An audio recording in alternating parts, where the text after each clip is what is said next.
AI for business, what could go wrong?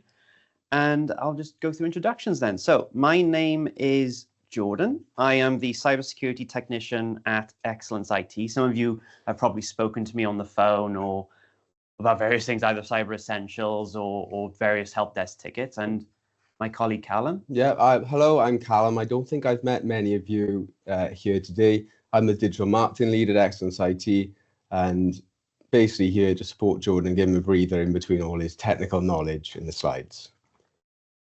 So here's what we're going to cover today. Right. So broadly speaking, this webinar is going to be designed to talk about getting you as business leaders and managers to start thinking about AI and the security implications of it from that perspective. For the last few days, I've been saying this to myself now, where we're so caught up in thinking, how can we use AI? What can we do to make it more productive? And we're not really stopping to think, how do we stop it? How do we secure the business against it?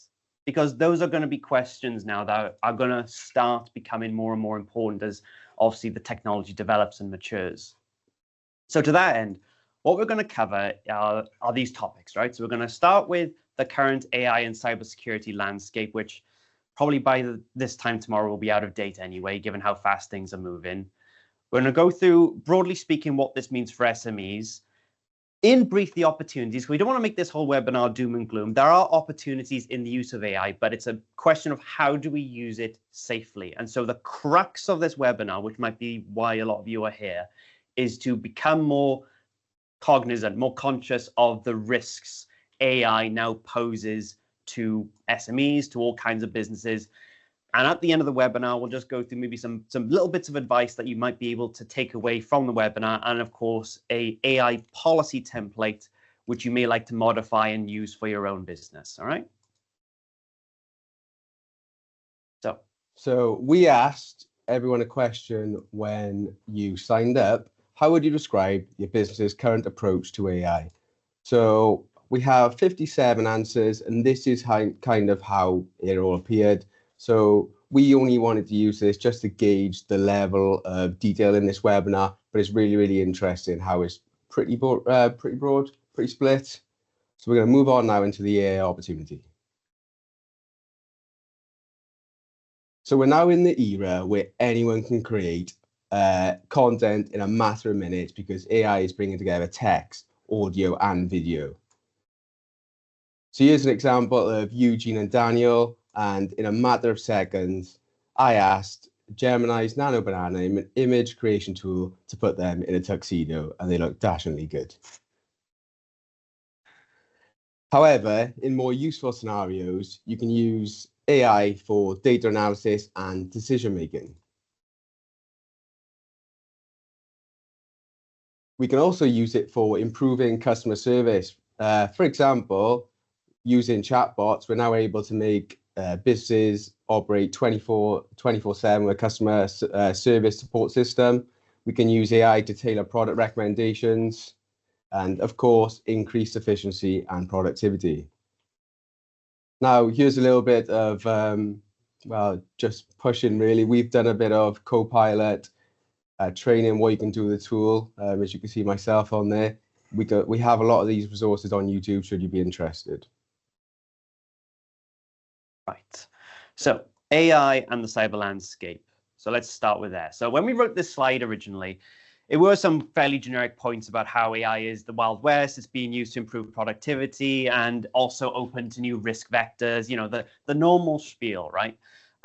But it goes to show how fast things are changing, because we've made some quite big changes since then. So the key point I want to raise here now, okay, and this is the thing to like properly grasp, is that the cost of entry to becoming a cyber criminal has basically plummeted as a result of AI, right? Where before you might need some level of expertise. Obviously, that expertise has been going down. If you know your cybersecurity history, you know that expertise has been going down as a necessity. But where beforehand you may need that level of expertise to build the tool, deploy it, use it, whatever, right? With AI now, and with obviously vibe coding and all this other new terminology from it, phishing email campaigns are being supercharged by AI. right? We're talking millions more attempts at trying to phish people with far more convincing emails now because of AI-generated emails. We're talking custom malware and viruses that can be built in minutes. I'm not saying they're good malware. That obviously takes much more time, but it doesn't need to be good. It just needs to be good enough to compromise your systems. And because malware is changing all the time, it's much harder for the antivirus systems now to keep up with it. And so that's how the threat landscape is now changing because of AI. It's rapidly moving in ways that it's difficult for the defenders to keep up with. And so this leads me to the big thing. The NCSC, so that's the National Cybersecurity Centre in the United Kingdom, and Liz Kendall, who's the MP at Labour, who's obviously leading this kind of initiative, they've been fairly vocal about the threat AI now poses to UK businesses, and of course, businesses at large, but UK specifically. Liz Kendall sent an open letter. Some of you may have noticed and received it, particularly if you're business owners. And it again reinforces the threat AI poses.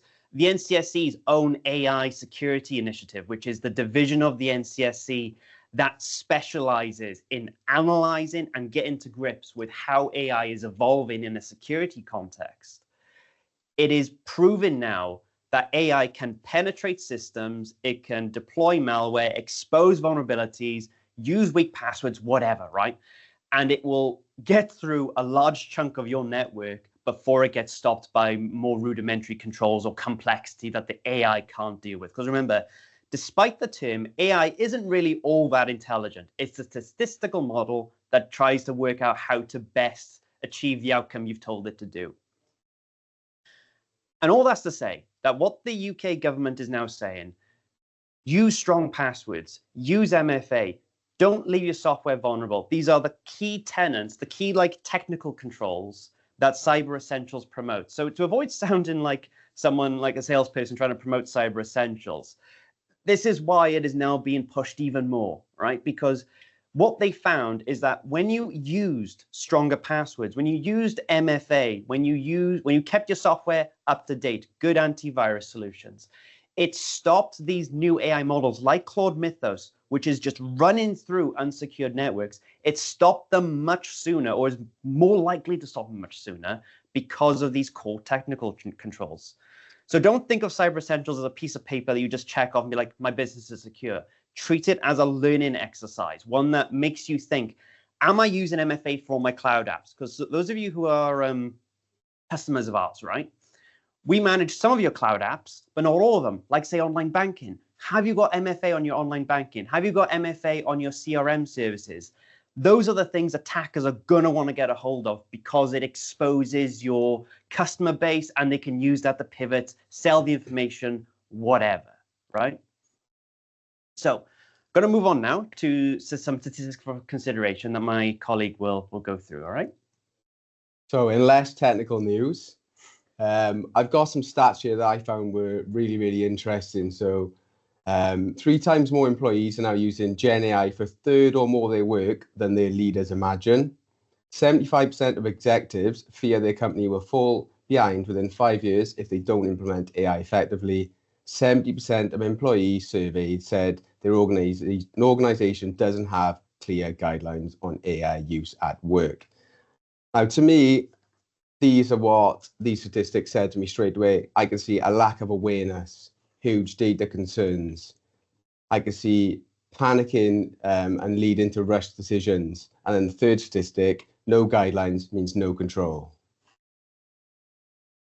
Now, I've used the Microsoft Work Trend Index here, and I found some really, really interesting stats. So Microsoft looked at the how employees are turning to AI and why they are choosing to turn to AI over a colleague and a manager. And I found it was really, really interesting that people are turning to AI over their manager because of friction of working with colleagues and a fear of human judgment. I would just like to mention here that this is obviously terrible, because if someone is speaking to ChatGPT, for example, and asking them a question about what they should do with a client, that might be totally different to what was agreed in a team meeting the week before. And ChatGPT and other AI tools can sound really, really confident when given these answers.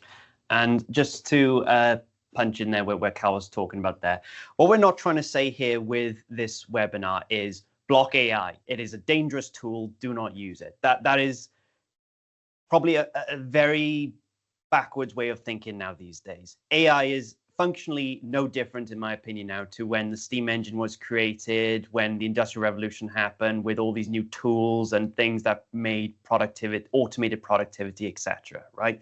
AI is here to stay. The question now is how we use it safely. So is it, are you using the AI tools that work for your business, right? That's one of the questions you may need to ask yourself. And one way to encourage people to use AI safely is to choose which models you agree to use for your business. If you go blocking models, people are going to find a way around it. And we'll cover that in a moment in a bit more detail. But it's just to say, don't go the road unless it's a business necessity. If it's a business necessity, that's another matter. But if it's not, don't go the road of trying to block all AI. Go the road of trying to promote AI you agree with. We also have some additional reading on these slides, which we have put a slide at the end with loads of links, which is still being updated, isn't it, Jordan? Because the information that's coming out is at an incredible speed. So we've given you a little bit of doom and gloom, but we wanted to ask a poll here. We'd be really, really interested to know, are you aware of the AI tools your team are using? And actually, that's an interesting point because we very recently, I've been dealing with a couple customers, obviously won't name names for obvious reasons, but a couple of customers where their normal employees now have asked, can I have this AI tool installed? And of course, I contact the site authority and they had no idea it was occurring. So this is a good question now to start thinking over. Do you know what tools your team are actually using when it comes to AI? So we're just going to give 30 seconds. We'd love to know your answers on this. And in fact, not part of the poll, I'm not sure, but put in chat maybe what tools you're using for your work. You know, are you using Copilot, Claude, OpenAI, ChatGPT, Gemini, etc. You know, just lay out what you yourselves are using and what you might personally think is the AI you should be using, particularly if you're a manager or a business leader. Yeah, there's just so many tools out there at the moment, isn't it, Jordan? And they're just coming out at such a pace. Okay, so we're going to move on. Thank you so much for filling out the form. We're going to move on now to quite a heavy section where Jordan is going to talk about the risks of AI. So yes, so let me get a drink of water real quickly. It's going to be a long one. Right, so we'll start with a fairly benign, little bit of a fun one. I say fun one. It's not too fun when you think about it, but it's not the most serious thing in the world. AI-generated passwords. The thing you might not, I didn't even think of this as a way of generating passwords until I saw an article on it. So what some people have noticed is that people are using AI to generate passwords for their accounts, right? So rather than use a password generator, they're saying to the AI, can you make me a 12-character password with upper, lowercase, special characters and a number and make it memorable, right? It's fairly standard. You might want to do that, especially the memorable part, because then you're more likely to, of course, remember it. There's a problem, though. And it goes back to what I said about AI being a very big statistical model. When you give an LLM a prompt, it goes through all its information and tries to give you the answer it thinks you want. What that then means is that if someone asks it the same prompt or close enough to, there is a statistical likelihood that within so many prompts, and I think in the research it was like it took 20 or something, 20 attempts with the same prompt for the same password to be presented back to a different user, right? And so all that's to say is that whilst there might be, quote unquote, a strong password by password security systems, the reality is that that password could be put into a database now. If people start, if attackers start asking AI tools, can you generate me the 12-character passwords with that level of complexity, right? They might throw that into a dictionary attack or brute force attack, whatever, and they might use those passwords in an effort to try and break into your accounts. Obviously, the likelihood might be quite slim, but you don't want the likelihood to be there at all. So this is where we go back to tried and true methods, right? Use password managers. We've listed some here. So MyGlue and Passport, which is what we currently are moving towards or using currently. There are also other ones like Bitwarden, LastPass. And even if you can't use any of those, right, because of finance or whatever, the browser password manager is the best choice after that, right? It may not be the most highly secure, most usable product, but it's better than generating your own passwords with AI and potentially having some level of exposure from it. Absolutely. So the big one, right? This is the one I want all of you to really start considering now quite deeply, and it's Shadow AI. In the past, if you're familiar with the term Shadow IT, you would not generally allow your employees to use a personal email address for business or a personal Dropbox, right? You wouldn't say to employees, oh yeah, save your sensitive legal data, personal health data, customer data, whatever, in a personal Dropbox, right? It would be insane to do that because the data is not secure. It could be exposed if your employee's computer is hacked and the data is taken from there. There's this very little protection with Shadow IT, and that's just, you know, one little subset of it. Shadow AI is an offshoot of that same concept, right? It's where employees are bringing into the business AI tools that they're using without your knowledge or your IT department's approval, right? And it underscores the point that AI is bringing a profound change to the economy and how leaders and individuals feel about this situation, right? Your company is being impacted by AI in one way or another. The question is, do you know how it's being affected? So for example, right, the little statistic I've got here, and this is in 2025, so it's probably changed a lot since then. 48% of employees have uploaded sensitive company data to public generative AI tools. I know some of you in this call are in various industries that really have to be careful with sensitive personal information. That includes legal information, health information, supplier information, etc. The problem with AI tools, especially public ones, is that they train their data off of the information you give it. It is, in a sense, not too dissimilar. It is a bit, but not too dissimilar to just uploading your data to the internet, right? It's obviously not out in the open if you uploaded it to the internet like that, but it's functionally speaking, now that it's been trained into the model, there is a chance that that data could then be pushed and presented to another person on the internet. So let's say you upload a financial database, right, to your public AI. Someone in finance does that. Then someone on the internet puts in a prompt. They might put in your company name in an effort to try and like compromise you in some way. Suddenly, that database gets pulled down, right?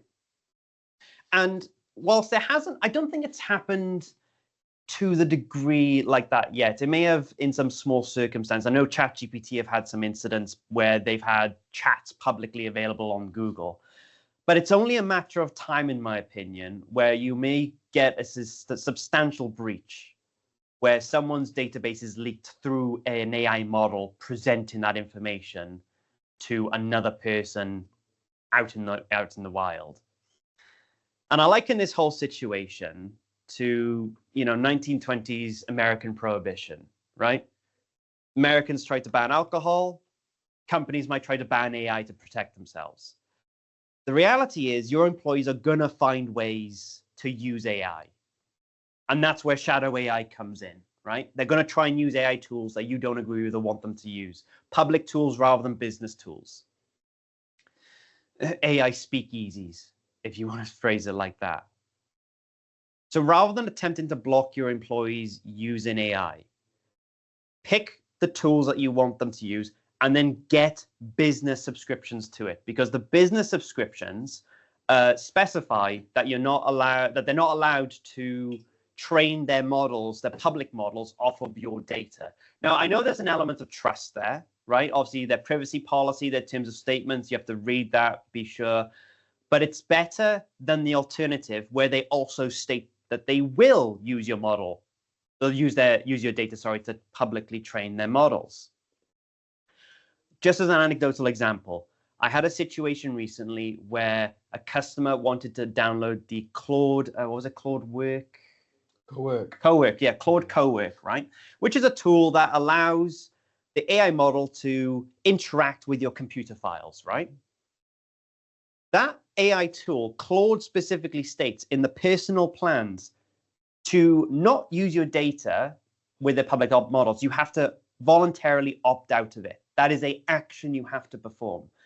Conversely, if you buy the business or enterprise plans, it's actually an opt-in. So you have to actually opt in to allow your data to be used for online models.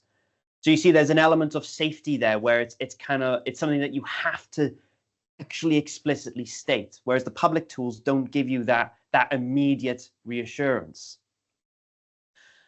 So moving on then to sensitive data inside AI tools, right? And this is, again, more of an emphasis on Shadow AI, right? So you've got Gavin from accounts, and sorry if there are any Gavins here, I don't know if there are.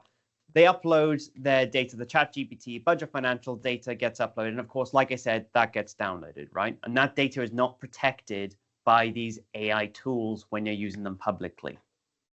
So I know I'm probably repeating myself a bit here, but the principle here now is when we say pick your tools, right?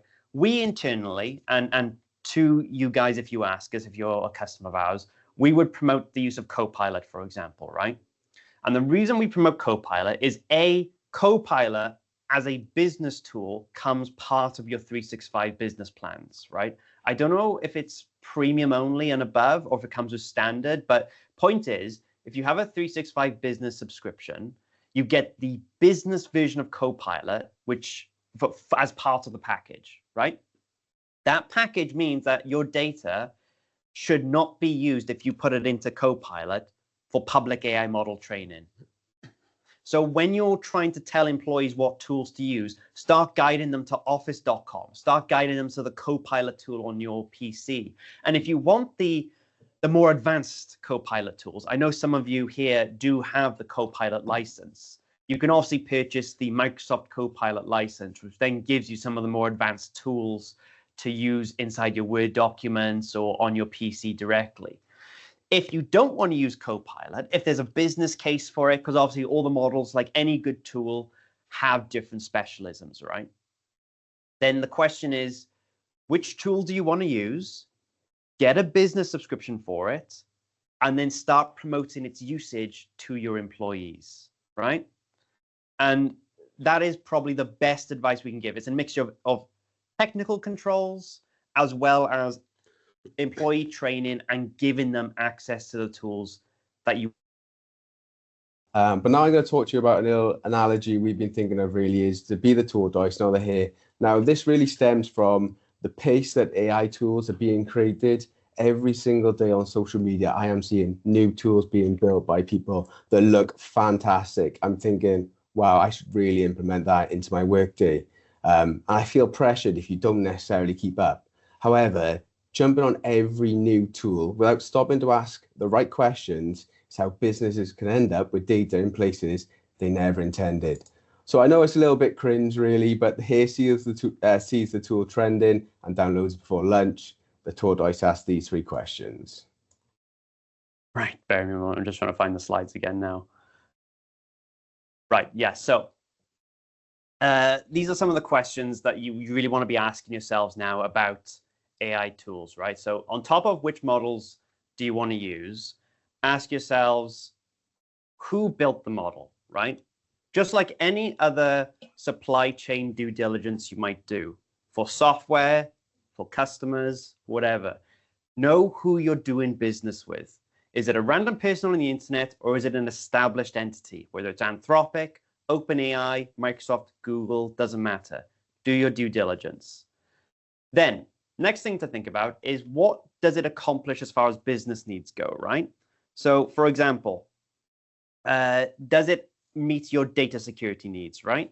So we're talking things like, let me get my notes up here. So there's a privacy statement, and the terms and conditions, for example, comply with the EU data boundary. Now, you might be a little bit, you may not know about that or be fully conscious of it. What I mean by EU data boundary as an example, if you use software or tools that store your data, there is a chance that, depending on the policy, that that data is not kept in the UK. Now, for some of you, you might be under UK regulation that that data has to be kept in the United Kingdom, right? For example, in Microsoft, you can specify where you want your data to be stored, right? So you got to know where it's kept. And to top that off, Anthropic, who make the Claude tool, right? They have a part of Copilot available in Microsoft up until literally days ago, right? That tool was specified that if you turn on the ability to use what's called Anthropic subprocessing, I won't go into technical details, but point is it supercharges what Copilot can potentially do, right? That tool was not compliant with the EU data boundary. So if you would turn that on, if you had asked your IT department to turn that on, you would not be compliant with UK data sovereignty as a result of it. A few days ago, Microsoft announced that they are now allowing that, right? There's a little bit of configuration to be done. I've not looked too far into it, but the point is that that's how things are changing. Microsoft knew that this tool was not compliant with EU and UK data regulations. So that's the kind of stuff you need to be conscious of, is like, does the tool meet your either internal as well as your more national or external security requirements? Then there are, of course, costs, right? You know, does the cost of the LLM actually benefit you in any way? Does it meet your cost needs? Because obviously these tools are quite expensive. They're yearly or monthly subscriptions. Is it going to break the bank if you use them, right? That's always something to be considered over. And then, of course, utility, right? Does it perform in the way that works for you, right? Is it good for coding, marketing, legal documentation, right? I'll give a quick anecdote, right? My brother is a barrister, right? And he's very recently told me, I think he texted me this morning which one it was. They've started using AI tools in the barristerial chambers, right? But they're not using OpenAI or Gemini. They're using a very specialized model that's designed to look at case law within the legal databases. So it's entirely isolated to that environment. All that's to say, these aren't just the only tools you can use. If you are part of a regulated industry, there may be specialist tools that not only are better for your needs, they're also more secure. Because as you might expect, things like that for barristers, it's important that that legal information is kept within specific data boundaries as well. So I want to talk to you about an example of OpenClaw, previously ClawBot, Moltbot, and Multi. So some of you may have heard of it, some of you may not. So I'm going to quickly just give it a run through of what this tool is. So it's a free open source AI agent that runs on your own device. But it goes beyond chatting. It actually carries out tasks in your environment on your computer. But the main point I want to talk about is the power of social media. So OpenClaw went from 0 to 100 practically overnight. The only reason you could see on this trending graph here it dropped off was because of the continual name changes. In fact, it was so popular on social media that Apple Mac Minis, which people were recommended to use in a local environment, isolated environment, they were, you know, the price was going up if you were getting off second hand on the eBay. They were getting really, really hard to get. There was videos of people on TikTok or social media going into Apple stores and basically asking, do they have any? And they're like, we've got very limited left. So overnight, something can go from 0 to 100.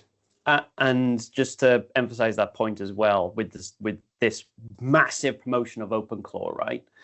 OpenClaw is considered over permissive. And what I mean by that in the security community, it means that there are very few controls on OpenClaw that tell it you're not allowed to access this file or access this thing or do that thing. And very recently, I don't know if you've seen the news, this only happened a couple days ago. Claude was responsible for deleting an entire database and its backups, I believe in about 9 seconds, right? And the reason it was able to do that, the keyword here being able, is because it was over permitted. It was allowed to do more than it probably should have been able to do. And there's another example very recently where someone is part of a business that provides IT infrastructure, let's put it that way, right? Just for the sake of argument. They downloaded an AI tool into their browser as an extension. That tool had too many permissions in their Google Workspace environment. They then downloaded a Roblox cheat code. That cheat code had a malicious payload. The malicious payload took control of the AI extension, which was permitted to access the entire Google Workspace directory and its information. That data was then stolen and sold on the dark web. And that's the thing. With these new tools, you've got to put a pause on things. Try to discourage your employees from trying to want the latest new thing, or not even just your employees, even people such as yourselves, right? We've had directors and people up in the board level come to us and ask, can I have this tool installed? Can I have that installed? Can I have this enabled? They may not even come to us for that, but they're not stopping to think, what are the risks I'm now introducing to my business by using this tool without properly considering the implications? And we're not here to put you off. We're just here to make you think that little bit, think that little bit extra.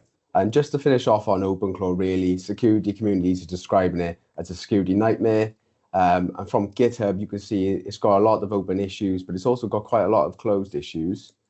However, it was currently the 6th most starred GitHub repository in such a short time. So this came out at the start of the year, which to me says the community absolutely love this tool. It's in demand and it's not going anywhere. But hopefully we'll see more security implementations as we're going forward. But one for people to be aware of. Now, we did already ask this in the chat, and due to the little connection error, we are going to skip this. But if you have any AI tools that you're currently exploring or using and you haven't already mentioned it, please put them in the chat. So now I want to talk to you about who I describe as Mr. Deepfake. I'm sure you all know who this person is. He is the symbol of trust for Britain. Unfortunately, I call him Mr. Deepfake for a quite simple reason. People are using him to create deepfake videos that are scamming people out of quite a lot of money. And you can see these are recent. Some of you may have already seen them, but they're on your Facebook ads, your YouTube ads, they are Instagram ads. This Martin Lewis scam and all different variants, they are everywhere. The new AI technology is making it even more difficult to spot. If you look back even like a year or so ago, it was much easier than it is now. But unfortunately, businesses are being targeted too. So, $25 million scam, right? This is where basically in Hong Kong, someone joined a Teams call, and they impersonated someone of import. I think it was like a director or someone with some level of clout within the business. And essentially through this deepfake video, this video stream, and it was responding and interacting with the people in the call as if it was a real person, convinced them to do something that resulted in them losing $25 million, right? And all this is because, again, AI is supercharging these kinds of attacks now. It's making them more effective. It's making them harder to detect just through even gut feeling or observation, right? There are tells, but them getting harder to spot. So training is going to be key, right? As much I know what I just said, but the reality is that even just being aware of this, right? It just makes you think, okay, so I'm in a Teams call with someone. What's the topic about, right? You may be thinking of this subconsciously. Does a topic start talking about money or transferring data? And it's like, do you expect this call? Is this normal of the person that you're interacting with? Do you frequently talk to this individual? It might be weird that they're calling you out of the blue. There are also simple things you can do, like checking the email of the people you're in calls with, right? Does it have the business email that you expect? Is it anonymous? You know, these are the standard checks you can do, which are much harder to fool, because unless you've compromised, say, your business leader's account, which hopefully you've got AI security tools that detect that kind of behavior, you can do your standard checks. Rather than spotting, is this person behaving right? Is their face right? Just check their email. Check if they're anonymous. Are the topics standard operating procedure for your business? In fact, and this is a hot off the press as well. Me and Andy Beer recently went to a cybersecurity conference up in Birmingham, and we got to speaking with a company down there who are using or developing AI-powered vocal recognition technology, which is supposed to be used to detect through a sample that you give it whether the person speaking to you is in fact you, right? So if I sampled my voice with this bit of software, then someone plays a recording of my voice, like they've recorded me saying something, or they've deep faked it, or someone else is trying to impersonate me, this tool would be able to check against the sample I gave it if it's actually me. And so this is just an example of how AI is being used in a defensive context, right? To try and combat these offensive use cases. Now, moving on to the next one, AI phishing. I think this is the big one that is the greatest risk to businesses, right? Because this is the one where 90% of all kinds of attacks tend to occur is through a phishing email or phishing related attack because of the nature of it, right? So full disclosure, right? I am not a phishing simulator professional, right? I've not trained in phishing simulation. I don't create phishing simulation emails. Which goes to show then that when I ask AI, and you can see the prompt on screen, right? I asked Copilot, can you generate me a fictional email message chain between a manager and their employee, output it as an MSG file, make sure the conversation at least 5 replies long, right? Going back to remember what I said, the cost of entry to performing these attacks now is much smaller.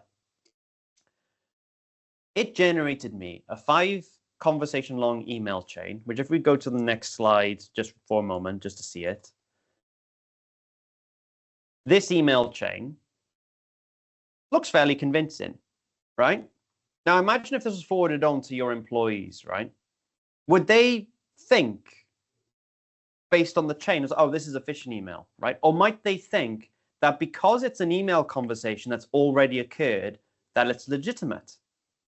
Imagine instead now that I knew from LinkedIn your names. I knew that you were a manager. I knew that you were the head of the business. I then knew the name of one of your employees. I asked Copilot then, generate me a conversation between not Alex, but between John and Jane, right? John is the financial manager. Jane is maybe the financial assistant of another department or whatever. There's a Christmas party coming up maybe, and they want to reward employees with gift cards. Can you see how this starts to turn into quite a complex scam, but one that all it requires me to do is tell the AI what to do. I don't have to craft the email. I don't have to go into too much depth on it. I can just ask the model to perform these tasks and it'll do it for me. And if we just go back one slide real quickly, the shot on the right here, I can't verify if this is legitimately an AI-generated phishing email, but my point is that these are getting smarter now because they're not having like obvious spelling mistakes. This was sent to us internally, and you can see that there's a link to say how to recognize phishing emails, links or phone calls, right? False reassurance now is becoming quite prevalent, where they try to make out, oh, it's clearly a legitimate email because it gives you a link to show you how to be protected against it. Look at the red box though. That is not a legitimate email to Microsoft. That's group mail server. That has nothing to do with Microsoft. So it's a scam email. And that's the kind of things that are happening now. So moving on then to supply chain risks. So we've talked about how AI can affect you internally and the things to consider there. But the other side of it is, have you considered what your suppliers are doing? And as we all know, we're not all in isolation with each other. Most of you here are customers of ours. We're essentially a supplier of you. You have your own suppliers on top of that, whether they be manufacturing, recruitment, whatever. Do you know if your suppliers are being safe with your data. Because if we're saying businesses are using AI tools without, shadow AI, people are using AI tools and putting sensitive data into them without conscious thought. If we're saying businesses are doing that, what's to say your suppliers aren't doing that too? There is not a whole lot, unfortunately, you can do to prevent that without asking hard-hitting questions and doing your due diligence. But at the end of the day, if you have to work with them, you have to work with them.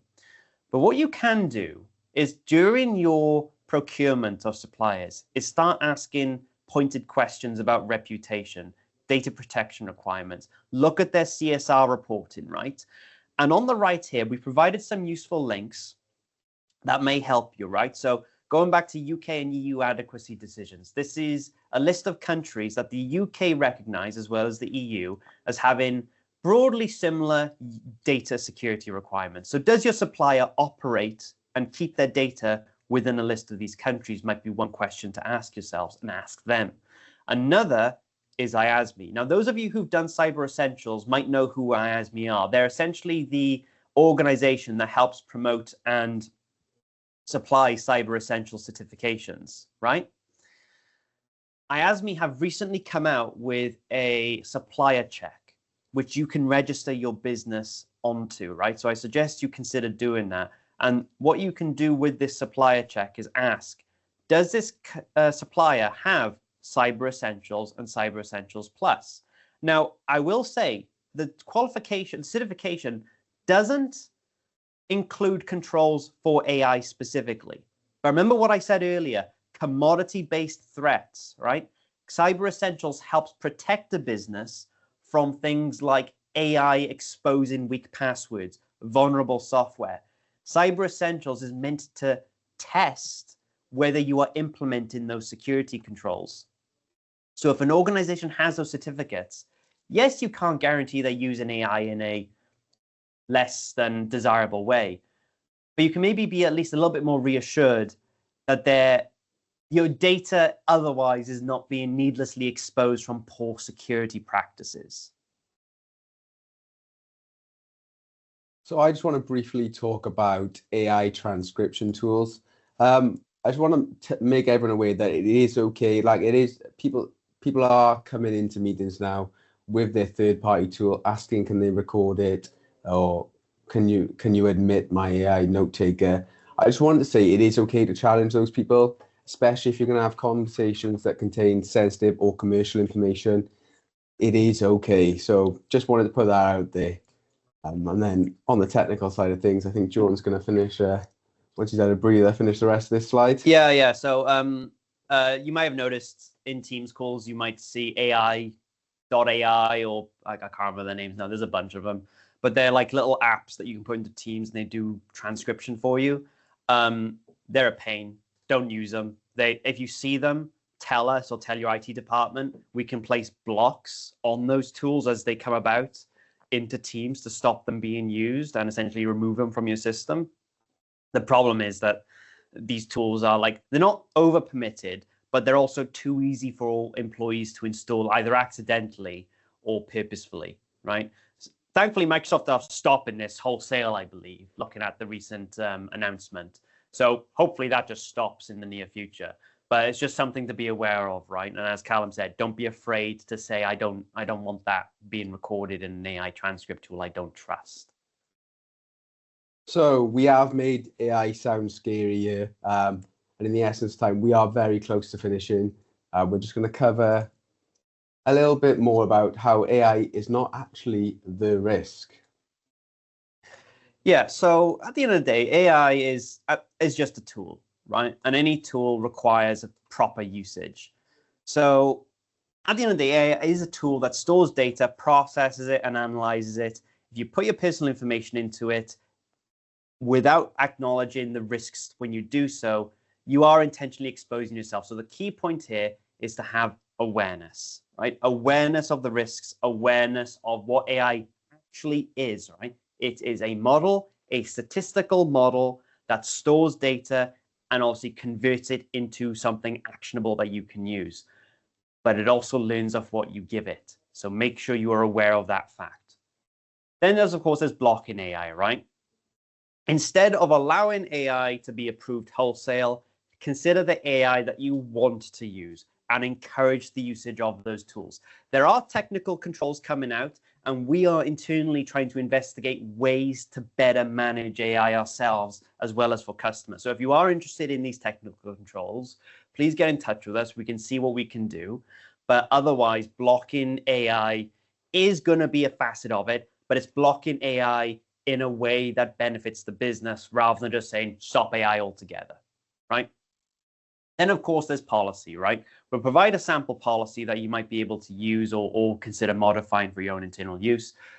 But being public with your employees about AI, good usage of it, trying to tell them some of the things we spoke about today. Because again, going back to awareness, people need to be aware of what AI is. It's not this mystical tool in the cloud, right? There is a fairly consistent way of thinking about AI. Do your employees and yourselves have confidence in what it is and the risks that it poses, but then also the ways that you can use it safely and productively?